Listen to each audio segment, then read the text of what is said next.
महानगर पालिका,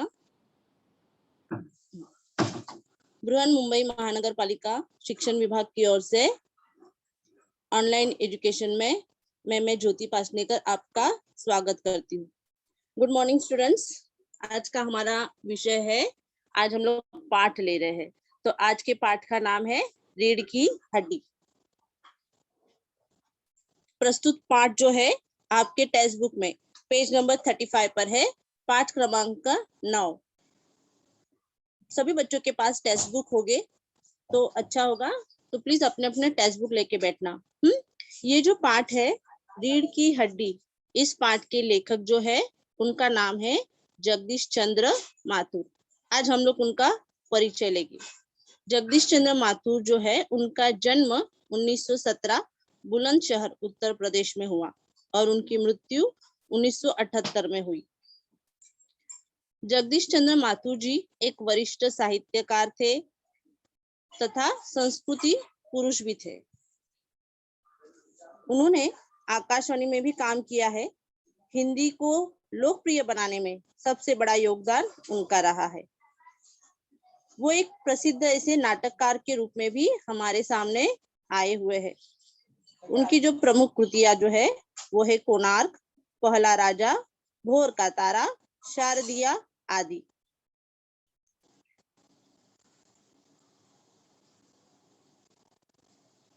उन्होंने रंगमंच पर निर्माण, निर्देशन, अभिनय, संकेत आदि के संबंध में उनको जो सफलता है वो विशेष सफलता मिली है। तो जगदीश चंद्र माथुर जो है उनका जन्म 1917 को हुआ है। तब में समाज में स्त्रियों के बारे में जो विचार थे वो विचार उन्हें तब पड़े हैं, और रीढ़ की हड्डी में उन्होंने तब स्त्रियों के बारे में लोग क्या सोचते थे, उनकी विचारधारा क्या थी, समान न्याय उनको मिलता था क्या, इसके बारे में तब उन्होंने सोचा है। मतलब देखो कि लेखक की विचारधारा कहाँ तक जाती है। आज के समय में आज हमारी जो महिलाएं हैं, स्त्रियां हैं, लड़कियां हैं, हर एक क्षेत्र में दिखाई देती है, अपना नाम रोशन कर रही है, पढ़ रही है, आगे बढ़ रही है, शिक्षा ले रही है, उन्हें समान अधिकार है। पर उस वक्त समाज में जो भी दकियानुसी विचारधारा थी उस पर उन्होंने टीका की है और अपने पाठ के माध्यम से हमारे सामने प्रस्तुत की है।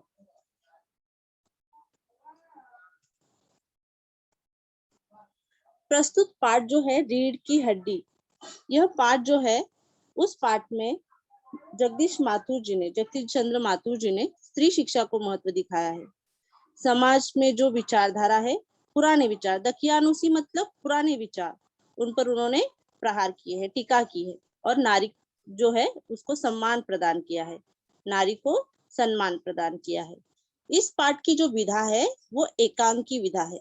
स्टूडेंट्स, आपको विधा पूछी जाती है, पाठ की विधा क्या है, या फिर आप जब प्रश्न के उत्तर लिखते हो तो उसमें भी आपको स्वमत जब होता है तब उसमें आपको विधा लिखनी होती है, तो आपको विधा लिखनी है। इस पाठ की विधा है एकांकी। प्रस्तुत एकांकी में, एकांकी मतलब एक अंक वाला नाटक, एकांकी मतलब एक अंक। प्रस्तुत एकांकी में बहुत सारे पात्र है।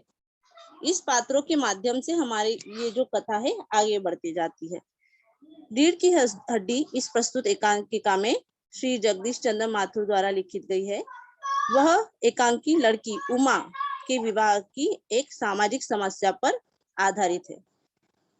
इस एकांकिका में 6 पात्र है और आपको यह पात्र याद रखने हैं, क्योंकि आपको इन पर आधारित प्रश्न भी परीक्षा में आता है। संजाल पूर्ण कीजिए, ऐसा प्रश्न परीक्षा में आता है, 2 अंक के लिए रहता है। और पात्र के नाम है, प्रस्तुत एकांकिका में उमा जो है वो है लड़की, राम स्वरूप जो है वो लड़की के पिता है, प्रेमा जो है वो लड़की की माँ है, शंकर जो है वो लड़की को देखने आने वाला लड़का है, गोपाल प्रसाद जो है वो शंकर के पिता है, मतलब लड़के के बाप। और घर में एक नौकर भी है जिसका नाम है रतन। इस पर आधारित आपको संजाल पूर्ण कीजिए, इस प्रकार से प्रश्न रहता है जो 2 अंक के लिए रहता है, जहां पर रिश्ता हमें दिखाना पड़ता है। जैसे रामस्वरूप और उमा, तो लड़की और लड़की के पिता। रामस्वरूप और प्रेमा, लड़की की पति पत्नी। शंकर और गोपाल प्रसाद, लड़का और लड़के का बाप मतलब पिता पुत्र। इस प्रकार से संजाल पूर्ण कीजिए। ऐसा 2 अंक के लिए प्रश्न आता है, तो ये आपको अपने नोटबुक में नोट करना है कि ये रिश्ता क्या है। चलो फिर हम लोग पाठ को शुरुआत करते हैं।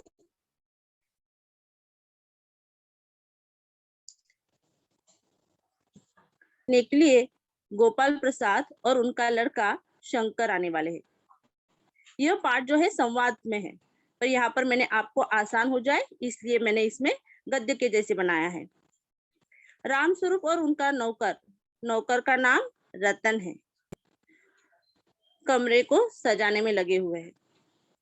तख्त पर दरी और चादर बिछाकर उस पर हारमोनियम रखा गया है। देखिए उमा जो है वो पढ़ी लिखी लड़की है, आज के जमाने की लड़की है। उसको देखने के लिए गोपाल प्रसाद और उनका लड़का शंकर ये आने वाले हैं। घर में तैयारी चल रही है, सब सजावट हो रही है, नाश्ता आदि की भी तैयारी की जा रही है। इतने में ही वहां प्रेमा आती है और कहती है कि तुम्हारी बेटी तो मुंह फुलाए पड़ी है। तभी रामस्वरूप कहते हैं कि उसकी माँ की मर्ज की दवा है।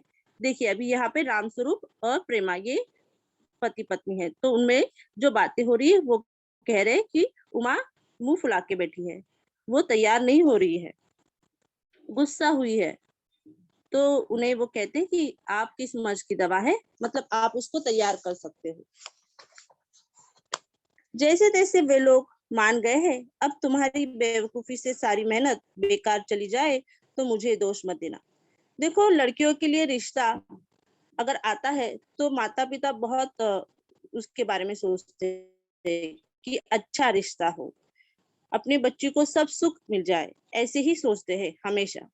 तो इसीलिए यहाँ पर जो राम स्वरूप है उन्होंने भी वैसे ही लड़का देखा है कि जो अपने लड़की को अच्छा सुख दे सके।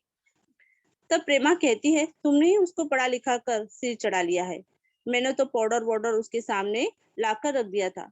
देखिए यहाँ पर विचारधारा दिखाई देती है, एक महिला के प्रति कैसे विचार करती है, जबकि राम स्वरूप ने उन्हें उसे पढ़ाया लिखाया है। पर उसकी माँ उसे कहती है कि मैंने तो उसको पाउडर ला के दी थी पर उसने ही सब सामान बाजू में कर दिया। पर वह इन सब चीजों से नफरत करती है। राम स्वरूप कहते हैं न जाने इसका दिमाग कैसा है। उमा बीए तक पढ़ी हुई है, परंतु राम स्वरूप लड़के वालों को 10वीं पास तक ही पढ़ी बताते हैं, क्योंकि लड़के वाले को कम पढ़ी लिखी लड़की चाहिए। देखिए अब प्रस्तुत पाठ में लेखक ने स्पष्ट कहा है कि उमा जो है वो बीए तक उसका एजुकेशन हुआ है, शिक्षा पूर्ण हुई है, पर उनके जो पिताजी है राम स्वरूप, उन्होंने कहा है कि उमा सिर्फ 10वीं तक पढ़ी लिखी है। मतलब उस जमाने में लड़कियों का पढ़ना लिखना मना था, लड़कों से ज्यादा लड़कियां नहीं पढ़ सकती थी, ऐसा होता था। नाश्ते में टोस्ट रखने के लिए मक्खन नहीं है, राम स्वरूप ने नौकर रतन को मक्खन लाने के लिए भेज दिया है। देखिए अब मेहमान आ रहे हैं, लड़की देखने के लिए आ रहे हैं, घर की सजावट हो रही है, उनके लिए क्या खाने के लिए लाना है ये भी चल रहा है। बाहर जाते हुए रतन देखता है कि कोई घर की ओर आ रहा है। अब यहाँ पर रतन जो है उनका नौकर है, वो बाहर जा रहा है और उस समय प्रतीत हो रहा है कि कोई तो आ रहा है। उमा जो है पढ़ी लिखी लड़की है। माता पिता जो है उन्होंने झूठ बोला है कि हमारी लड़की 10वीं तक पढ़ी है। उस वक्त समाज में जो विचारधारा थी वो विचारधारा हमें यहाँ पे दिखाई देती है कि लड़कियों के प्रति लोगों की क्या विचारधारा थी, लोग क्या सोचते थे। जो पुरानी विचारधारा मतलब दकियानुसी मतलब पुरानी विचारधारा, उस पर प्रकाश डालने का लेखक ने प्रयास किया है। यहाँ पर महिलाओं स्त्रियों लड़कियों के जो भावना है वो भी दिखाई देती है। अब नौकर जो है वो मक्खन लाने के लिए निकलता है, तब वह मालिक को बताता है कि थोड़ी ही देर में दरवाजा खटखटाने की आवाज आती है और दरवाजा खुलता है। पर गोपाल प्रसाद और उनका लड़का शंकर अंदर आते। देखिए अभी मेहमान जो है वो अंदर आ रहे हैं, दरवाजा खुला है। ये नाटक के रूप में पाठ है, इसलिए दरवाजा खुलता है और गोपाल प्रसाद और उनका लड़का पिता पुत्र अंदर आते हैं। राम स्वरूप उन दोनों का भी स्वागत करते हैं। दोनों बैठकर अपने जमाने की तुलना नए जमाने से करते हैं। ये तो हमेशा होता है बच्चों, अगर कोई बड़े लोग होते हैं वो हमेशा इस जमाने के लड़के कैसे हैं, हमारे वक्त क्या चल रहा था, इसके बारे में हमेशा हमारे घर में चर्चा होती ही रहती है कि हमारे वक्त ऐसे नहीं था, लड़कियां दुपट्टा ओढ़ के चलती थी, आज की लड़कियां जीन्स पैंट पहनती है। ये हर घर में होता है। तो वहां पर देखने के लिए जब राम प्रसाद के घर जब आए गोपाल प्रसाद, तो उनका और राम स्वरूप जी का उनके आपस में जब बातें हुई, तब उस जमाने की और इस जमाने की तुलना उन्होंने चालू की। अपने आवाज और तरीके को बदलते हुए गोपाल प्रसाद कहते हैं, अच्छा तो साहब बिजनेस की बातचीत की जाए। देखिए, विवाह को उस समय बिजनेस कहा गया है। बिजनेस मतलब क्या? बिजनेस मतलब उस वक्त समाज में महिला की, कोई भी लड़की की अगर शादी होती थी तब उसको सब जेवरात, उसके घर में जो भी कुछ सामान होता था, जो भी कुछ उसे लगता था, तो वो दिया जाता था। उसके साथ बहुत बड़ी रकम भी दी जाती थी। ये जो परंपरा है ये बहुत पुरानी परंपरा है। आज के जमाने में ये इस प्रकार की विचारधारा हमें नहीं दिखाई देती है। आज की लड़कियां पढ़ी लिखी है, अपने पैरों पे खड़ी है, खुद कमाती है, अपने घर को भी चलाती है। समाज में समान भाव, समानता दिखाई देती है। पर उस वक्त अगर लड़की पढ़ी लिखी भी होती थी तो भी शादी इस बंधन को लोग बिजनेस मानते थे कि अगर लड़की पराए घर, उस घर से हमारे घर आ रही है तो कुछ ना कुछ लेके आएगी, कार लेके आएगी, कोई घर दो, कोई पैसा दो, इस प्रकार की बातें होती थी और इसे वो लोग बिजनेस कहते थे। ये शादी विवाह का एक बिजनेस मानते थे। देखिए अभी यहाँ पर जो है गोपाल प्रसाद भी वही मानते हैं कि ये एक बिजनेस है, कि एक घर से जब लड़की आती है तो उस घर से वो बहुत कुछ अपने साथ लेके आती है। राम स्वरूप उमा को बुलाने के लिए अंदर जाते हैं। तभी पीछे से गोपाल प्रसाद अपने बेटे शंकर से कहते हैं कि आदमी तो भला है, देखिए अब वो घर पे बैठे हैं, अच्छा घर है, देख के भी अच्छा लगता है, सब कुछ है। तो आपस में पिता पुत्र की बातें हो रही है कि घर अच्छा लग रहा है, आदमी भी भला लग रहा है। मकान मकान से तो इन लोगों की हैसियत बुरी नहीं लगती है। देखो फर्स्ट इम्प्रेशन जब कोई घर में आते हैं तो हम लोग कैसे करते हैं, पूरा घर सजाते हैं, अच्छे से रखते हैं, हर चीज चमका कर रखते हैं कि कोई आदमी, नए लोग जब हमारे घर में आते हैं तो हमारा घर साफ सुथरा और अच्छा दिखे। पर हर किसी के मन में वो विचार नहीं रहते हैं। अब यहाँ पर देखो घर देखकर हैसियत उन्होंने की है कि घर अच्छा दिख रहा है तो इनकी हैसियत बुरी नहीं होगी। हैसियत मतलब इनके पास पैसा बहुत होगा, अमीर होंगे। पर यह तो पता चले कि लड़की कैसी है। अभी शादी लड़की के साथ होने वाली है तो लड़की भी तो देखनी जरूरी है। गोपाल प्रसाद अपने बेटे को झुककर बैठने पर डांटते हैं। देखो लड़का देखने आया है, लड़के की एक इमेज होती है, एक पर्सनैलिटी होती है। अगर तुम हो तो शान से बैठो, झुक कर नहीं बैठना है। तो यहाँ पर गोपाल प्रसाद कहते हैं कि झुक कर मत बैठो, उसे डांटते हैं। राम स्वरूप दोनों को नाश्ता कराते हैं और इधर उधर की बातें भी करते हैं। गोपाल प्रसाद लड़की की सुंदरता के बारे में पूछते हैं तो राम स्वरूप कहते हैं कि वह तो आप खुद ही देख लीजिए। फिर जन्म पत्रिका के मिलाने की बात चलती है तो राम स्वरूप कहते हैं कि मैंने उन्हें भगवान के चरणों में रख दिया है, आप उन्हें मिला हुआ ही समझ लीजिए। बातचीत के साथ ही गोपाल प्रसाद की लड़की की पढ़ाई लिखाई के बारे में भी पूछना चाहते हैं। वे कहते हैं कि हमें तो मैट्रिक पास बहू चाहिए, मुझे उससे नौकरी तो करानी नहीं है। देखिए प्रस्तुत जो पंक्तियां है उस पंक्तियों से उस वक्त समाज में बहुत सारे लोग ऐसे भी होते हैं कि लड़की कैसी होनी चाहिए, सुंदर होनी चाहिए, अच्छी दिखनी चाहिए, नाक नक्शा अच्छा होना चाहिए, रंग गोरा होना चाहिए, ये सब देखते हैं। उसके बाद उसकी जन्म पत्रिका भी देखते हैं कि जन्म पत्रिका, कुंडली कुंडली भी देखती है कि उसमें क्या योग है, कितने गुण उसके मिलते हैं, ये सब देखते हैं। फिर उन्होंने ये भी कहा कि लड़की जो है हमें पढ़ाई लिखाई वाली नहीं चाहिए, तो वो हमें 10वीं मैट्रिक, मैट्रिक मतलब 10वीं पढ़ी, पास, बस हो गई, उसे थोड़ी बाहर जाना है, उसे घर काम ही करना है। मतलब लड़कियों के प्रति वो चूल्हा और बच्चा यही देखे, यही विचारधारा दिखाई देती है। उस घर की घर के बाहर भी लड़कियों का एक अलग विश्व है, वो भी पढ़ सकती है, लिख सकती है, अपने पैरों पे खड़ी हो सकती है। इसके बारे में ये लोग नहीं सोच रहे, ये यही सोच रहे हैं कि हमें घर में नौकरानी तरह काम करने वाली एक वधू चाहिए, जो पढ़ी लिखी नहीं हो, सिर्फ मैट्रिक पास हो, बस।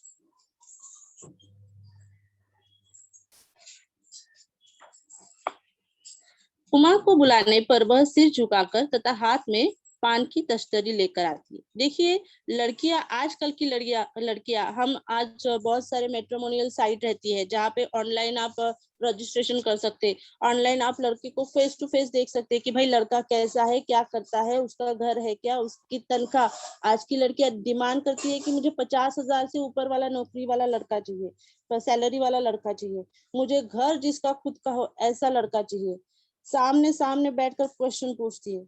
पर यहाँ पर उमा जो है वो सिर झुकाकर खड़ी है और पान की तस्तरी लेकर आती है। उमा के पहने चश्मे को देखकर गोपाल प्रसाद और शंकर दोनों ही एक साथ बोलते हैं, चश्मा? देखो, अभी चश्मा लगना ये कुछ पढ़ाई लिखाई के कारण भी लग सकता है, या फिर बच्चों के आंखों में कमजोरी होने के कारण भी चश्मा लग सकता है। पर उस वक्त सोचा जाता था अगर कोई लड़कियां ज्यादा पढ़ी लिखी है तो पढ़ लिख कर उनको चश्मा लगता है, तो इसीलिए इन दोनों पिता पुत्र ने जोर से एक साथ ही बोला, चश्मा। जब उसको देखा तब उन्होंने कहा, चश्मा।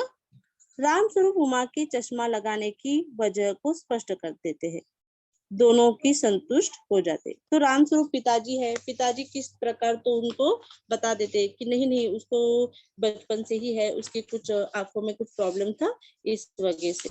तो इस प्रकार से वो दोनों भी क्या हो जाते हैं, शांत हो जाते हैं। गोपाल प्रसाद उमा की चाल और चेहरे की छवि देखते हुए गाने बजाने के बारे में पूछते हैं। पहले जमाने में लड़कियों को चलने के लिए भी कहते थे कि भाई चल के दिखाओ, कैसे चलते हो, पैर टेढ़े तो नहीं जाते हैं ना, सीधे ही जाते हैं, अगर सीधे पैर पड़ते हैं तो लड़की सीधे चाल वाली है, टेढ़े पैर पड़ते हैं तो टेढ़े चाल वाली है, मतलब उनके लक्षण ठीक नहीं है, ऐसा कहा जाता था। इसलिए वो उमा की चाल को भी देखते हैं, चेहरे की छवि देखते हुए गाने बजाने के बारे में भी पूछते हैं। भाई आपको गाना बजाना आता है क्या, ये भी उमा को पूछते हैं। फिर उमा उनको गाना भी सुनाती है। फिर उमा से गोपाल प्रसाद उसकी पेंटिंग सिलाई के बारे में भी पूछते हैं, तो इसका उत्तर राम स्वरूप दे देते हैं। उसी दीवार पर पीछे उमा ने एक पेंटिंग बनाई हुई होती है, तो राम स्वरूप बता देते हैं कि उसको सिलाई कढ़ाई पेंटिंग सब काम आता है। तब गोपाल प्रसाद उमा से कुछ इनाम विनाम जीतने के संबंध में भी पूछते हैं। वे उमा को उत्तर देने के लिए कहते हैं, तो रामस्वरूप भी उमा को ही जवाब देने के लिए कहते हैं। देखिए, अब उमा के बारे में पूछताछ हो रही है, उमा को प्रश्न पूछे जाते हैं, तो उमा अब रामस्वरूप कह रहे हैं कि उमा आप ही उत्तर दो। और मजबूत आवाज में, क्या जवाब दूं बाबूजी? उमा उमा देखिए, उमा सर नीचे करके आई है, उसके हाथ में दस्तरी है, उसको उसकी चाल देखी जा रही है, उसका चेहरा देखा जा रहा है, उसको पूछा जा रहा है कि सिलाई कढ़ाई आती है क्या, कहीं कहीं पे कुछ इनाम इनाम जीते हैं क्या, ये सब हो रहा है। ये सब बातें लड़की के साथ हो रही है, लड़के के साथ नहीं हो रही है ना, लड़की के साथ हो रही है। कहीं पे कुछ जीता है क्या, प्राइज जीता है क्या, इस प्रकार से प्रश्न पूछे जा रहे हैं। कोई भी लड़की गुस्सा हो जाएगी ना कि मुझे ही सवाल पूछ रहे हैं, मैं क्या जवाब दूं बाबूजी? जब कुर्सी मेज बेची जाती है तो दुकानदार मेज कुर्सी को तो कुछ नहीं पूछता है, केवल खरीदार को दिखा देता है, पसंद आ जाता है तो अच्छा, वरना रामस्वरूप क्रोधित होकर उमा को डांटते हैं।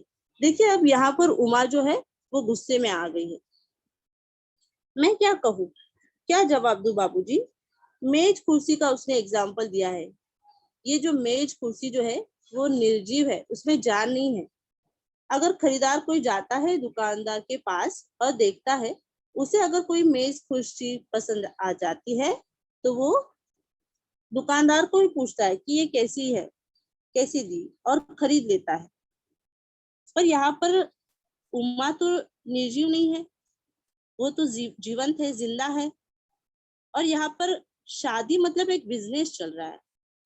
यहाँ पर शादी मतलब एक बिजनेस हो रहा है, और उमा पढ़ी लिखी होने के कारण उसे ये सब समझ में आ रहा है। ये जो विचारधारा है, ये जो परंपरा है, लड़की देखने के लिए आने के बाद लड़के वाले जो जिस प्रकार से व्यवहार करते हैं, ये व्यवहार जो है वो उसे अच्छा नहीं लगा है। ये जो लड़का है, ये लड़का भी उतना पढ़ा लिखा नहीं है, तो उसे बहुत गुस्सा भी आ रहा है,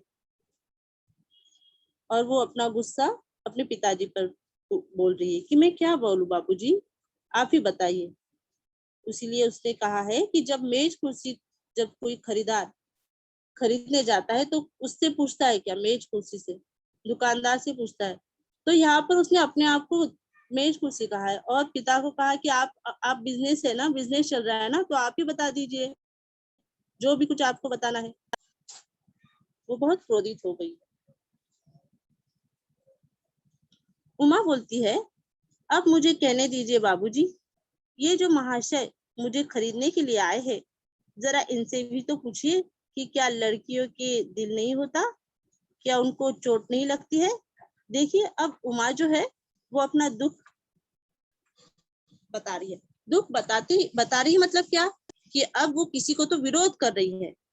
अब ये जो लड़का है उसके बारे में उसे बहुत कुछ जानकारी है, पर वो अपने आप को उस वक्त, आज की लड़कियां तो बिंदास है, वो उस वक्त लड़कियों का बोलना भी मुश्किल था।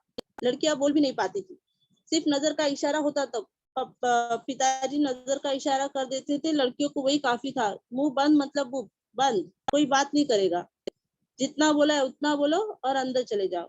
आज की लड़कियां अपने पिता से झगड़ा करती है, ये क्या लड़का दिखा है मेरे लिए, मुझे नहीं शादी करनी है, तुरंत बोल देती है। उमा पढ़ी लिखी होती इसलिए वो बोल पाई। पूछिए कि क्या लड़कियों को दिल नहीं होता, क्या उनको चोट नहीं लगती, इतनी सब बातें उसके साथ हो रही है। किसी का भी दिल टूट जाएगा कि मैं क्या निर्जीव वस्तु हूँ, क्या चीज हूँ क्या, आप मेरे बारे में ऐसी बातें कर रहे हैं, मेरी चाल देख रहे हैं, मेरा चेहरा देख रहे हैं, मुझे ये काम आता है, वो काम आता है, पूछ रहे। गोपाल प्रसाद गुस्से में आकर रामस्वरूप बाबू से कहते हैं कि क्या आप मुझे मेरी इज्जत उतारने के लिए यहाँ बुलाया था। देखिए अब यहाँ पे लड़के के पिता को गुस्सा आ गया, क्योंकि लड़की बोल उठी है ना, लड़के ने कुछ तो बोला है, इसलिए उनको गुस्सा आ गया। तो वो अभी बोल रहे हैं कि मेरी इज्जत उतारने के लिए आपने मुझे यहाँ बुलाया था क्या। तभी उमा गोपाल प्रसाद से कहती है कि आप इतनी देर से मेरी नापतोल कर रहे हैं, इसमें हमारी बेइज्जती नहीं हुई। ये सही बोली है, वो बराबर बोली है। लड़कियों की जो नापतोल की जाती है वो सही है क्या, लड़के की क्यों नहीं होती, उसको क्यों नहीं नाप तोला जाता। और जरा अपने साहबजादे से तो पूछिए कि अभी पिछली फरवरी में ये लड़कियों के हॉस्टल के आसपास क्यों चक्कर काट रहे थे, और ये वहां से कैसे भगाए गए थे। देखिए अब यहाँ पर उमा को जो है वो लड़के के बारे में कुछ ना कुछ तो मालूम है, और वह उनको बता रही है कि मैंने आपके लड़के को देखा है, जो गर्ल्स कॉलेज में दिखाई दिया है, लड़के के हॉस्टल में वो दिखाई दिया है, और उसको मारा भी है, वहां से वो भाग गया था। गोपाल प्रसाद उमा से कहते हैं कि तो क्या तुम कॉलेज में पढ़ी हो। अभी यहाँ पर कॉलेज का जब जिक्र होता है तब गोपाल प्रसाद जो है लड़के के पिता, उनको थोड़ा सा अचंभित हो जाते हैं, और उसे वो कहते हैं तुम कॉलेज में पढ़ी हो क्या। उमा बोलती है हाँ मैं पढ़ी हूँ, मैंने बीए पास किया है, मैंने न तो कोई चोरी की और न ही आपके पुत्र की तरह इधर उधर ताक झाक कर कायरता का प्रदर्शन किया है। अब उमा जो है वो सीधा उनसे बात करती है। जब वो उनके लड़के के बारे में कहती है, तब उनका जो लड़का है उसके बारे में कहती है कि इसको मैंने देखा है कॉलेज के यहाँ, फरवरी में लड़कियों के हॉस्टल के पास चक्कर काटते हुए, तब उनको पता चलता है कि उमा कॉलेज का जिक्र कर रही, मतलब वो पढ़ी लिखी है क्या। तो उमा भी उनको उसी ढंग में कहती है कि हाँ मैं पढ़ी हूँ, मैंने बीए पास किया है, बैचलर ऑफ आर्ट्स, कला शास्त्र में उसने 15वीं ग्रेजुएशन पूरा किया है। और वो बिंदास कह रही है कि मैंने पढ़ाई की है, कोई चोरी नहीं की है, मैंने आपके लड़के की तरह यहाँ वहां मैंने ताक झाक नहीं किया, मैंने अपने कायरता का प्रदर्शन नहीं किया है, मैं जो भी कुछ हूँ आपके सामने मैं प्रस्तुत हूँ। और यह सुनकर गोपाल प्रसाद जी को बहुत गुस्सा आ जाता है, वो खड़े हो जाते हैं और राम स्वरूप जी को बुरा भला कहना शुरू कर देते हैं और वहां से निकलने के लिए दरवाजे की ओर बढ़ते हैं। देखिए, लड़कियों का जरा भी बोलना उनके लिए सही नहीं होता था कि लड़कियां बोल नहीं सकती है, कॉलेज जा नहीं सकती है। इस प्रकार से प्रस्तुत पाठ में उमा के बारे में जो पढ़ी लिखी है कहा है। उमा उनके हर प्रश्न का उत्तर देती है, डरे बिना डरे हुए।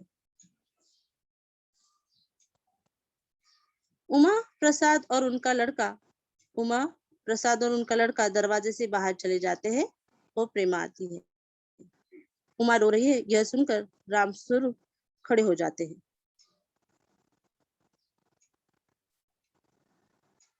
नौकर रतन आते हुए बोलता है, बाबूजी। मक्खन सभी उसकी उसकी तरफ देखने लगते हैं। देखिए, अभी बाबूजी करके वो मक्खन लेके आता है। मक्खन हम लोग बटर को लगाते हैं ना, मक्खन अगर हमें किसी को लगाना है, मक्खन लगाना मतलब क्या, किसी की तो हम लोग उसकी बढ़ाई करते रहते हैं, बिना वजह कुछ भी नहीं हो, हमारा काम होना चाहिए, इसलिए हम लोग मक्खन लगाना मतलब किसी की तो बढ़ाई करना। प्रस्तुत पाठ में नौकर जो है वो मक्खन लाने के लिए गया, मक्खन लेके आकर वो कहता है कि बाबूजी मक्खन, तो सब उसकी तरफ देखते हैं और देखने लगते हैं। पीछे से कहती है कि जाइए, जरूर जाइए। उमा जो है उनको कहती है कि आप यहाँ से निकल जाइए, जरूर जाइए, घर जाकर जरा यह पता लगाइए कि आपकी लाडली बेटी की रीढ़ की हड्डी है या नहीं है। और गोपाल प्रसाद जी उसकी तरफ देखते रहते हैं चुपचाप। उमा उमा कहते हैं और यहाँ पर पाठ जो है वो खत्म हो जाता है। दोनों भी बेबसी की हालत में दोनों भी पिता पुत्र जो है वो चले जाते हैं। उमा सहसा चुप हो जाती है। उमा की माँ जो है वो रोने लगती है। ये जो एकांकिका है, इस एकांकिका में उमा जो है पढ़ी लिखी है, बीए तक उसका शिक्षण हुआ है। उस वक्त की जो विचारधारा है, उस विचारधारा में परंपरा है जो उस वक्त समाज में लड़कियां जो थी वो पढ़ी लिखी नहीं होनी चाहिए थी, उनको घर का ही काम आना चाहिए, जैसे सिलाई कढ़ाई, बच्चों को संभालना, यही काम उनके लिए महत्वपूर्ण होता था। लोग ऐसे ही विचारधारा के होते थे। लड़कियां अगर घर के बाहर निकलेगी, पढ़ेगी, तो वो पुरुषों से ज्यादा आगे बढ़ेगी, यही सोचते थे। यहाँ पर वो लड़का जो था वो भी वकील था और उसको उसके हैसियत से ज्यादा पढ़ी लिखी लड़की नहीं चाहिए थी, उसको उससे कम ही सीखी हुई लड़की चाहिए थी। इसलिए उन्होंने बता भी दिया कि हमें 10वीं पास तक की लड़की चाहिए, उससे ज्यादा नहीं। और लड़का जो है वो गर्ल्स जो हॉस्टल है उसके इर्द गिर्द घूमता हुआ दिखाई दिया है और उमा ने उसे देखा है। जहां लड़कियों को हर एक प्रश्न का उत्तर देना पड़ता है, वहां लड़के आराम से बैठते रहते हैं, लड़कियों को ताकते रहते हैं। प्रस्तुत पाठ में राम स्वरूप और प्रेमा जो है उमा के माता पिता, वो भी अपने आप अपनी तरफ से उमा को सब खुशियां देना चाहते हैं। राम स्वरूप ने तो उमा को पढ़ाया भी है, पर माता जो है प्रेमा, उन्होंने उसे पाउडर ला के दिया था कि तू पढ़ने से अच्छा पाउडर पाउडर लगा। पर उमा वैसी नहीं थी, उसका ध्यान पढ़ाई में ज्यादा था, इसलिए उमा ने पढ़ाई की ओर पढ़ाई को ज्यादा महत्व दिया है। और सही गलत की पहचान अगर शिक्षा हो तो ही आपको हो सकती है। और महिला कोई कोई लड़की या कोई जिसे देखने आते हैं वो कोई निर्जीव वस्तु नहीं है कि उस पर बिजनेस हो। यहाँ पर बिजनेस हो रहा है और वो है कि उसकी भावनाओं का बिजनेस हो रहा है, लड़कियों की भावनाओं का बिजनेस हो रहा है। उसको समानता नहीं दी जा रही है। समाज की जो विचारधारा है उस पर लेखक श्री जगदीश चंद्र माथुर जी ने स्त्री शिक्षा के माध्यम से प्रकाश डालने का प्रकाश डालने का प्रयत्न किया है। प्रस्तुत पाठ में उमा जो है आज की नारी का प्रतीक दिखाई देती है। तो लड़का शंकर और उसके पिता गोपाल प्रसाद, ये जो है ये दोनों भी उस विचारधारा से अलग दिखाई देते हैं। स्टूडेंट्स, आपको पाठ समझ में आया होगा। ये पाठ जो है वो एकांकी स्वरूप में है। एकांकी मतलब एक अंक वाला। एकांकी मतलब एक अंक वाला। प्रस्तुत पाठ में उमा जो पात्र है वो पात्र है उमा। राम स्वरूप और प्रेमा ये जो है वो उमा के माता पिता है। रतन जो है वो नौकर है। गोपाल स्वरूप और शंकर ये दोनों पिता पुत्र हैं जो उमा को देखने के लिए आए हैं। इस पर आपको संजाल पूर्ण कीजिए, ऐसा भी प्रश्न आ सकता है। इस पर व्यावसायिक शिक्षा जो है, लड़का जो है वह वकील बना हुआ है तो लड़की जो है बीए है। इस प्रकार से व्यावसायिक शिक्षाओं का उसका नाम है। उमा को शास्त्रीय संगीत आता है क्या? आता है। सिलाई कढ़ाई आती है? आती है। घर का भी काम उमा अच्छे से करती है। मतलब वो सर्वगुण संपन्न है। और इतना होने के बावजूद, पढ़ी लिखी सर्वगुण संपन्न होने के बावजूद भी सामने वाली व्यक्ति शादी इस बंधन को व्यवहार समझती है, बिजनेस समझती है।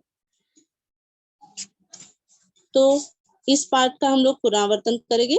पुनरावर्तन में उमा को लड़के वालों का देखने आना, उस वक्त घर में साज सजावट होती है, जो मेहमान आते हैं उनको खाने के लिए पूरी व्यवस्था की जाती है।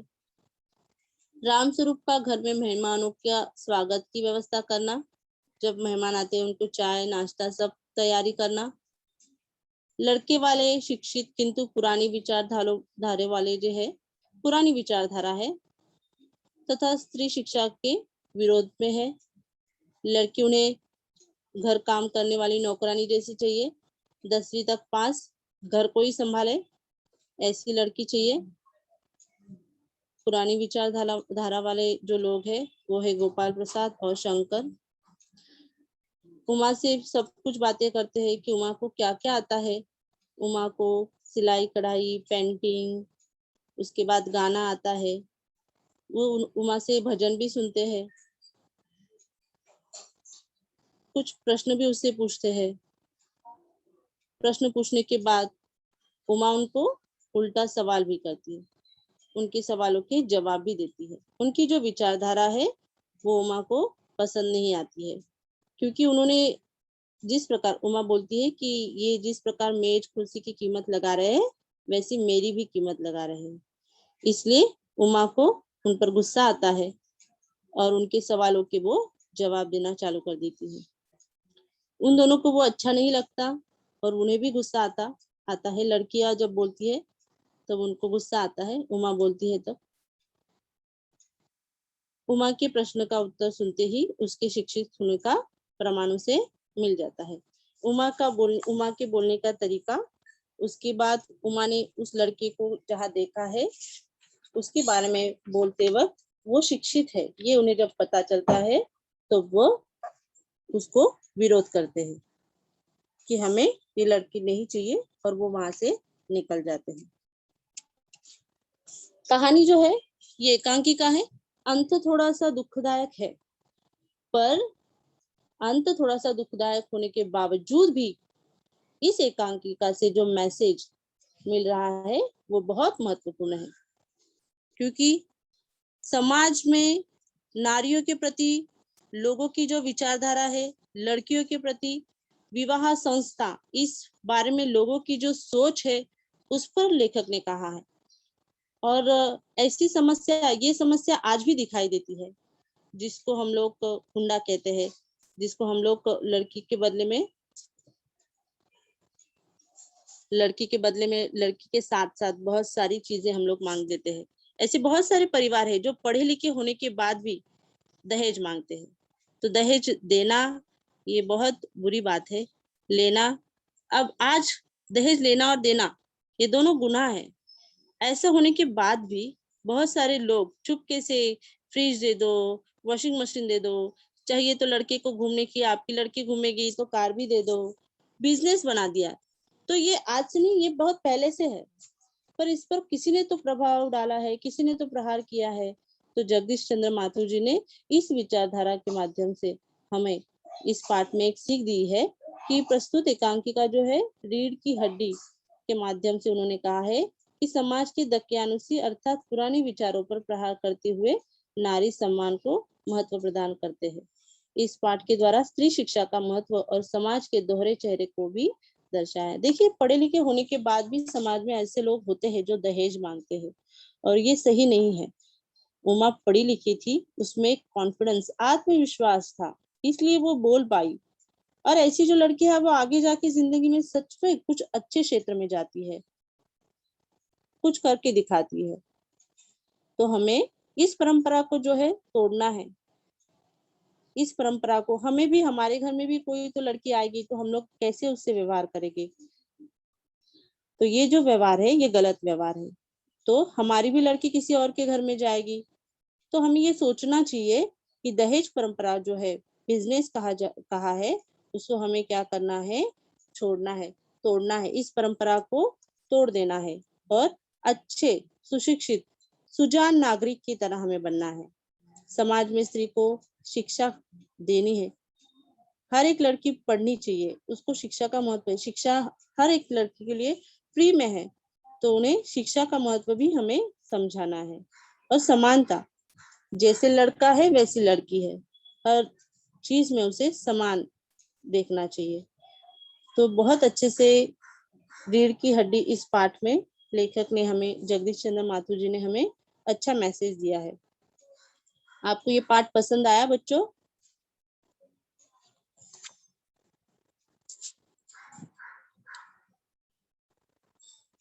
स्टूडेंट्स, आपको ये पाठ पसंद आया?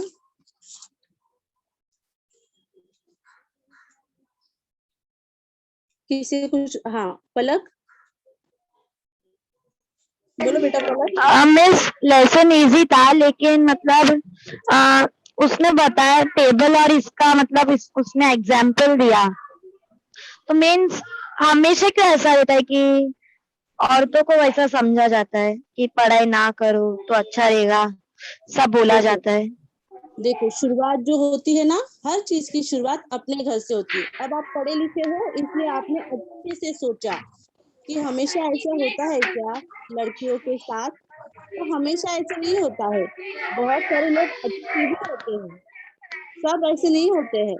बहुत सारी लड़कियों को सम्मान भी करते हैं, उनको पढ़ाते लिखाते हैं, अपने पैरों पे खड़े करते हैं, अपने डिसीजन खुद लेने के लिए कहते हैं। अच्छा पूछा आपने।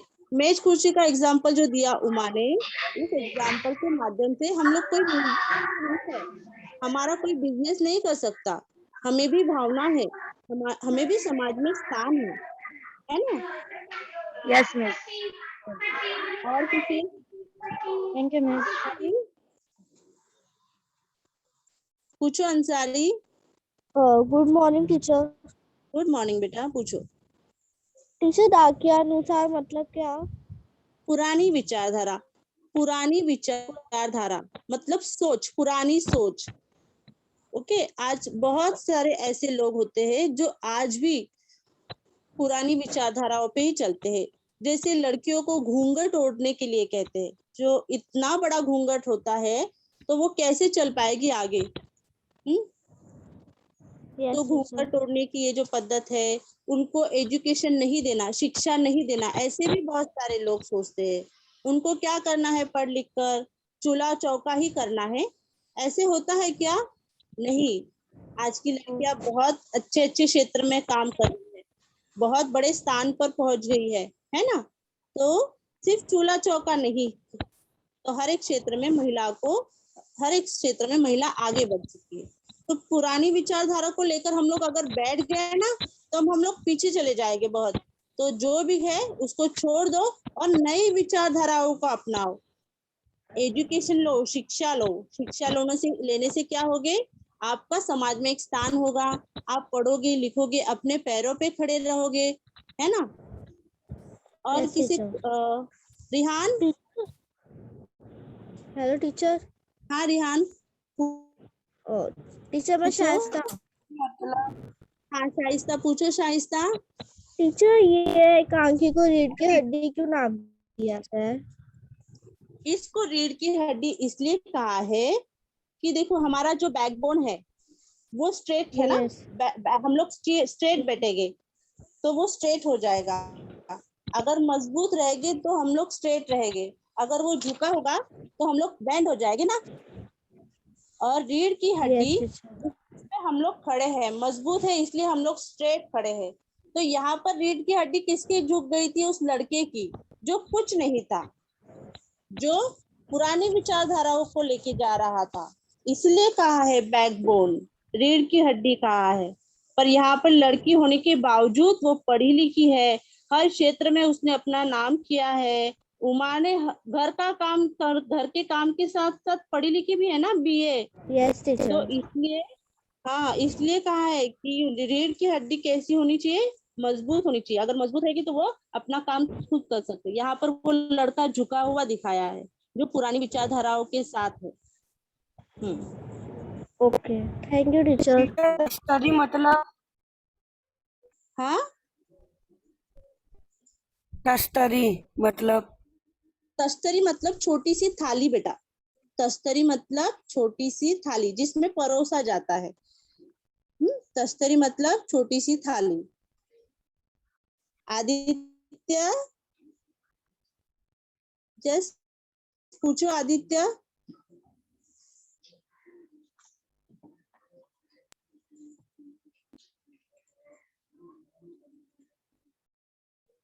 और किसी कुछ पूछना है?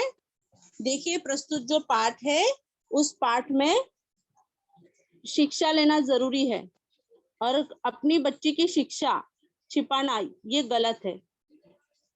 तो ये भी जो राम स्वरूप है, उन्होंने अपनी बच्ची की पढ़ाई लिखाई छुपाई, तो ये भी गलत है। अपने घर परिवार से ही अगर बच्चियों को अच्छी शिक्षा दी जाए, उनकी शिक्षा में बाधा नहीं बनना चाहिए।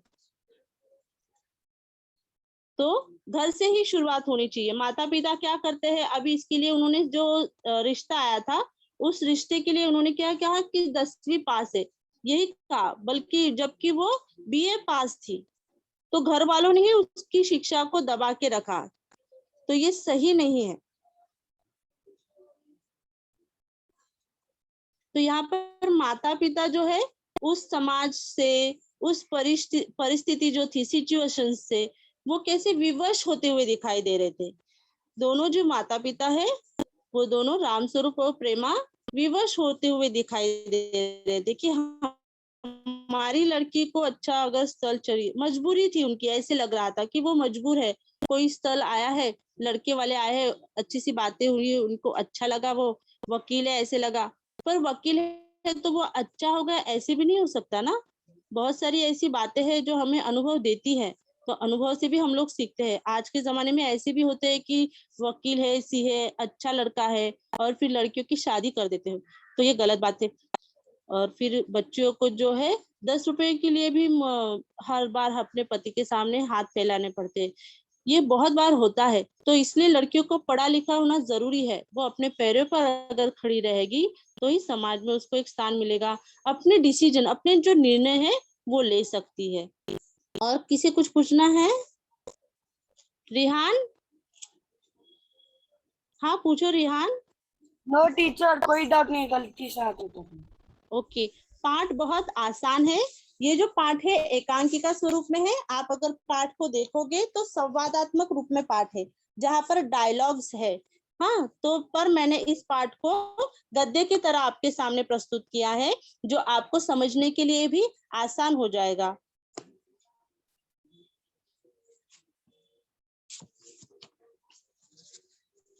पाठ में जो शब्द भी आए हैं, तख्त, अभी तश्तरी, एक लड़के ने पूछा, तश्तरी मतलब छोटी सी थाली होती है जिसमें परोसा जाता है। तकल्लुफ मतलब शिष्टाचार, जो अभी लड़की वाले जो है आए, लड़के वाले आए हैं लड़की को देखने, तो जो शिष्टाचार जो होते हैं उसका पालन करना पड़ता है, कि उनको आने के बाद नाश्ता दीजिए, उनके लिए बैठने की व्यवस्था कीजिए, जो प्रश्न उत्तर होंगे वो किए जाएंगे, इस प्रकार से। स्टूडेंट्स, आपको अगर स्क्रीनशॉट लेना है तो आप ले सकते हो। मैं एक एक पेज को आपके सामने प्रस्तुत करती हूँ, आप उसका स्क्रीनशॉट ले लीजिए। फर्स्ट जो है, रीढ़ की हड्डी में, उस पर आधारित प्रश्न तो हमेशा आता है कि क्या रिश्ता है। तो यहाँ पर उमा जो है वो लड़की है, राम स्वरूप और उमा का अगर रिश्ता पूछा तो वो पिता और बेटी का रिश्ता है, पिता और पुत्री का रिश्ता है। राम स्वरूप और प्रेमा का अगर रिश्ता आता है तो पति पत्नी का आता है। शंकर और गोपाल प्रसाद का ये पिता पुत्र का रिश्ता है।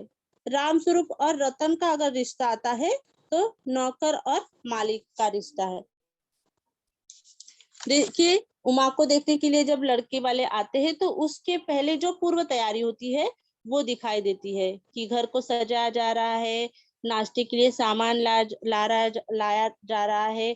तख्त मतलब जो है, तख्त का अर्थ होता है लकड़ी की जो मेज होती है,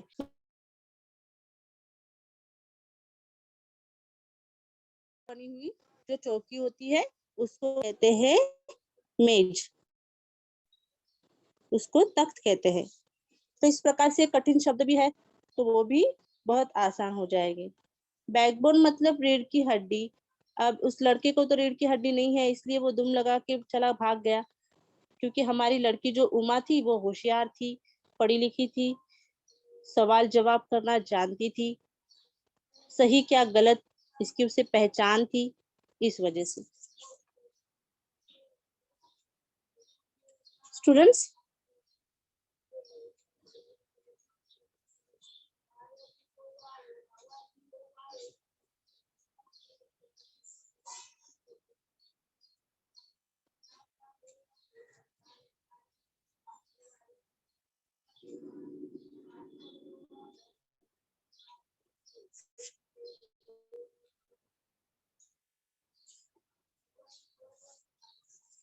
hello madam.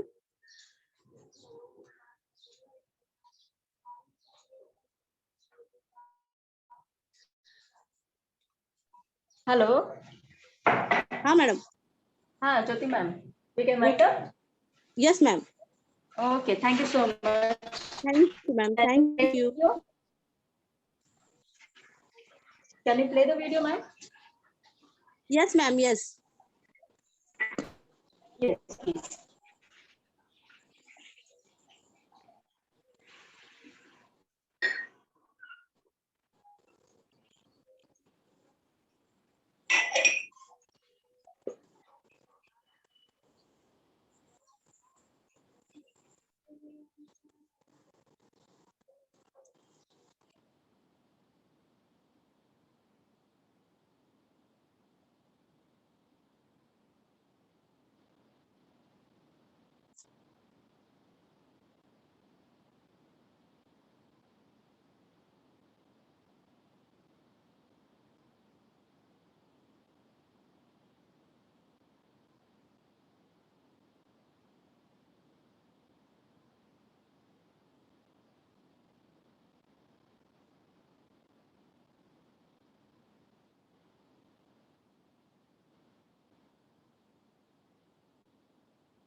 Okay, ma'am. Thank you so much.